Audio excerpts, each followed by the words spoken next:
Alrighty, let's start with the first question. So the first question is tackling the topic of women's reproductive rights. Alex will answer this one first. According to Jamie Ducharme of Time magazine, women who gave birth also reported slightly higher rates of chronic conditions, including headaches, joint pain, asthma, and high cholesterol.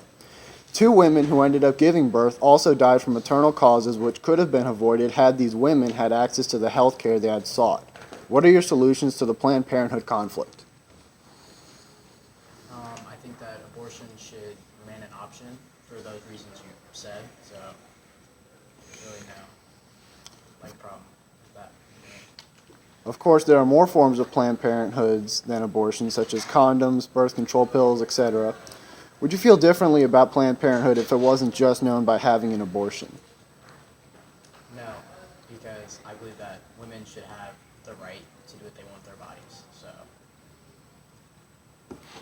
Justin? Let me just start by saying my friend got an abortion this weekend, and she said it was one of the most painful things she's ever experienced. So either way you go, sticking out the pregnancy or getting an abortion, you're probably going to feel some pain. So, I mean, you said women who gave birth and have all these chronic conditions, can't they just go to the doctor for that? I mean, babies, after about possibly 40 days, they have developed enough that they have fetal rights. So that means you kind of can't kill them, or it's kind of really bad to kill them.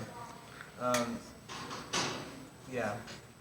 Also, when you kill them, or when you abort them, after 40 days, their pain systems haven't developed enough, and stimuli really makes it painful in the process. So, yeah, instead of keeping abortion as an option, my team and I have brainstormed these ideas, and we think maybe limiting the number of clinics in each state would be a good idea. And of course, people sometimes need abortions, like people who have been raped or it's mitigating health circumstances. So, yeah, if that's a case, we think that you should get something signed by a doctor saying you absolutely need an abortion. But otherwise, we don't Cool. want them. Do you have anything to say, Alex, in response to him?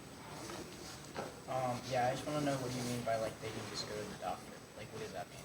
Like, So, yeah, say you, well, yeah, when you're in pregnancy, you need to go to the doctor.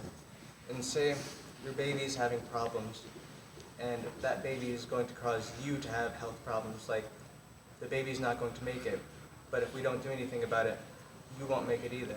So in that case, it would probably be the smartest thing to do to get an abortion. And we don't want women to just go to the clinic and say, yeah, I'm in danger, can you give me an abortion? We want someone like an experienced professional doctor to say, yes, you really need it. so you're saying you like agree with abortion if like it is like medically necessary? That's absolutely what I'm saying, yeah. Because I don't want to take all women's rights away by doing that. That would be horrible. So then what about like, what if they just don't, like they can't support a baby at all? Like they cannot do it. That's what adoption's for. But like, like adoption is like not really, it's like not like a good place. You wouldn't want your kid to be there. My mom was adopted and she said it was fine. But like sometimes they're not. How would you know? I mean, it's just like, I guess, gun rights and shootings. It's one bad apple in a bunch. It's not every adoption family is going to be horrible. Most of them are great and raise great kids. Next question is going to be tackling job creation. According to Louis Uchitella of the New York Times, the problem is that the unemployment rate, which is publicly updated by the Labor Department on the first Friday of every month, is an insufficient statistic, despite all the attention it gets. Sure, it tabulates the number of men and women who are actively job hunting, but it leaves out the growing numbers who have stopped actively looking. Essentially, the quote sums up that most people in the unemployment rate percentage might have just given up looking for jobs. What do you think is the most effective way to create jobs for those who can't find them and for those who have given up finding them? Justin, you'll get this one. So, I mean, obviously, helping people look for jobs would be a really great solution. So, we feel that the government has some kind of a responsibility to help these people. So, we were thinking about possibly making a program that allows people who aren't looking for jobs an employer could approach them and they could say, yeah, I'd love to be interviewed. So people who just aren't looking for jobs have an opportunity to get a job. I mean, with this program, people can still approach an employer themselves and get the job. But we think that's a good way to get the unemployment rate down. Oh, my turn. Sorry. Okay. So actually, should I start with what I have to say, or can I ask you a question? I start with what I We'll said. move up to the backup question. Okay. If the unemployment rate is inaccurate, and I'll have Justin say this so you have something to bounce off of. If the unemployment rate is inaccurate, are there any other statistics that we should trust? Any other source of information that we should take as reliable?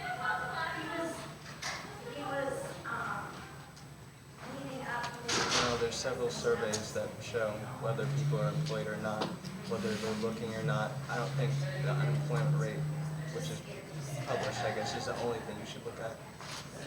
Alex, if you want to bounce off of his first question. did you want me to? If you want to ask him a question about what he thinks and then make an answer out of that, you can. Okay. Well, I was gonna say that like there's like Indeed. Do you know what that is? I don't. Can you tell me? It's like an app where you can like post your resume online, and then employers can contact you basically what they see on your resume if they're like looking for there's a spot, and like so for instance my mom. Yeah. She actually just got her job because she posted her resume on Indeed. She wasn't looking for a job; she had one, but her current company she switched over because they wanted her to be like their CEO of the company. So that's how she got that job. So are you trying to do something like that, or? Yeah, but how large of an app? How large is the following of Indeed? Like, are they actively doing a difference or making a difference in lowering unemployment? I mean, I use it. I got a job with it. That's good. Like what we're trying to do, we feel like an app like that wouldn't be big enough. If the government did it, I think it would be a much more bigger thing that could help lower unemployment. Okay. All right. That's just mine. Okay. So then, I was saying so for like climate change, because that's also a big topic. You could like to help like decrease the amount of like greenhouse gases. You could use like solar panels, and obviously with like making more solar panels, that would make more jobs. So we're like making more electric vehicles, that will also create more jobs. So just like kind of killing two birds with one stone, you could do something like that. What's that do? Does that help job creation? Well, yeah, because like if you want to build more solar panels, we want people to create those, so that will make more jobs. That's good. Yeah. Anything else? Sure, you guys speak up a bit more so the camera can hear. All right, go to the third question. According to lawcenter.giffords.org, 36,000 people are being killed every year due to gun violence. That's 100 people every day being killed, approximately. What are your thoughts about reducing gun violence and making the public feel secure? Alex, I'll let you get this one. So basically, we just think that there should be, like, there should be more, like, it should be harder for people to get guns, basically. So, because like, you know, I actually just recently saw a video where there's like at like some store you can just go and like buy a gun just because you wanted to. And I don't really know how the whole process works, but if it's just like at a store, you can just purchase a gun, you know?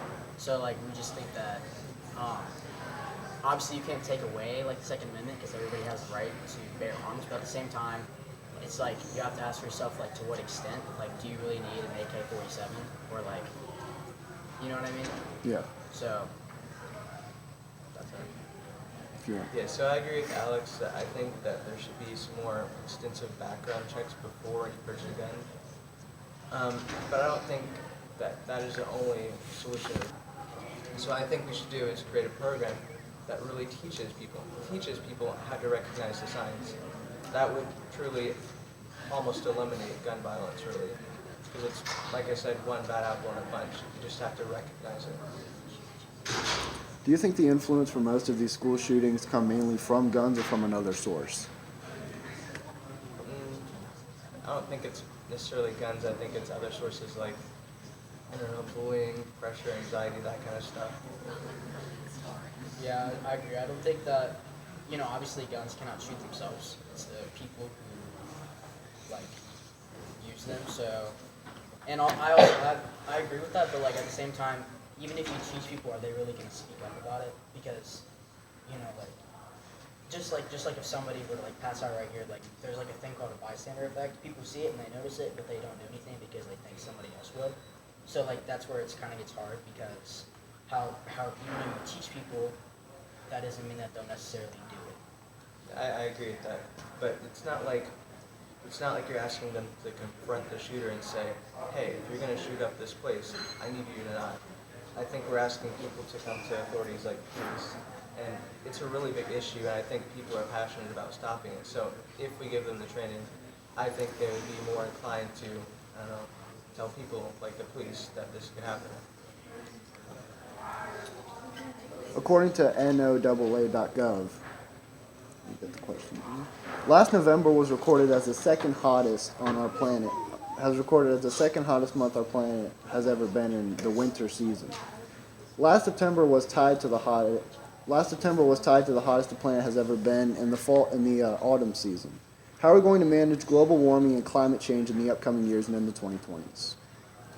So, yeah, I think that climate change is an issue that we need to acknowledge. I mean, if we don't acknowledge it, it will continue to snowball out of control. And say 100 years, when we probably aren't living, it will be a real problem. But in the meantime, I think there are some things that we could do to help climate change.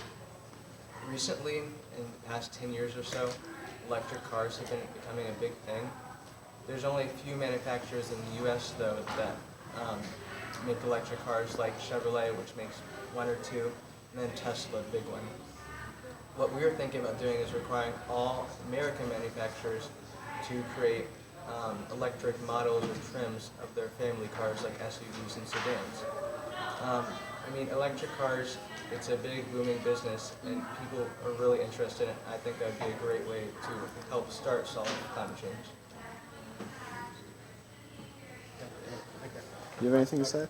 Yeah. So we think that we should do like something called like the Clean Power Plan, which basically just like limits the amount of like CO2 emissions from like big companies. So like power plants basically is what it is. So like we just have the federal government set a limit to the amount that they can to like reduce the amount of greenhouse gases because that is one of the leading drivers of climate change. So if we find a way to put like a decrease in those numbers and just keep them at a minimum, then that would solve the problem. How much priority do you give to climate change looking at the other problems the world is currently facing, or how much money would you give to it?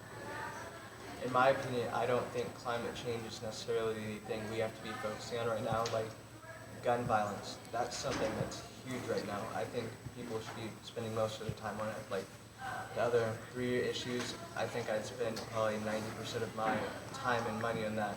And I think global warming and climate change, that's kind of upcoming thing that's far into the future.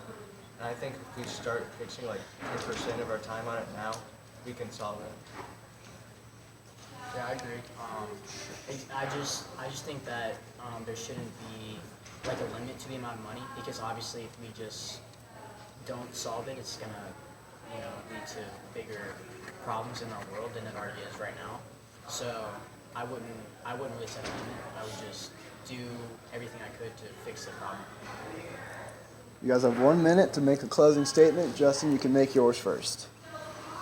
Are the change that we want, and if you vote for me for president, I think I can help you make this change in our world. Alex? So basically, I just think that we should have a focus on climate change, and if you vote for me, I believe that we should like be able to fix the problem as well as like job creation. So I think that's it.